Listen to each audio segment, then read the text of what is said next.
Niye günahın yayılmasına sebep olursunuz? Niye ailenize haram çörek yaparırsınız? Cemaatı fırladırlar. Heç kimin pulunu vermirlər. Cemaatın pulunu basıb yeyirlər. Hər bir iş ki köklü olaraq günahı, fəsadı, haramı təbliğ edirsə, o haramdır. Orada işləmək də haramdır, günahdır. Harda ediblər? Nardaran kəndində. Nə edirlər?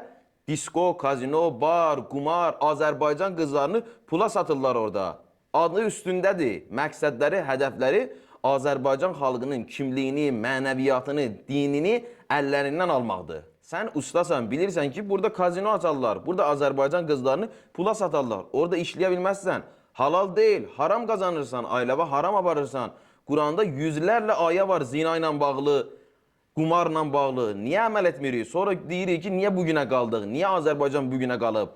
Sabahları həmin yerdə qohumu, qonşunu, başqa dost, tanışı da orada sata bilərlər pula.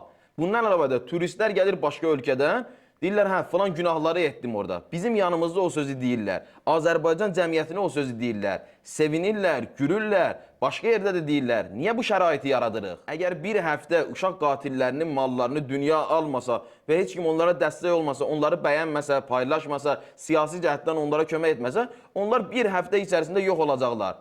Əgər orada işləyən olmazsa, Sibriz bir günə bağlanacaq. Gedib işləyirsiniz, dəstək olursunuz. Günahın, fəsadın yayılmasına səbəb olursunuz. Sonra da yüzlərlə bloger gedir qumarı, Sibrizi təbliğ edir. Pul qazanır ondan. O da haram qazanır. Haçana qədər haram qazanırsınız. Haram qazanırsınız deyə əməllərinizdən də haram, günah tökülür, söyüş tökülür.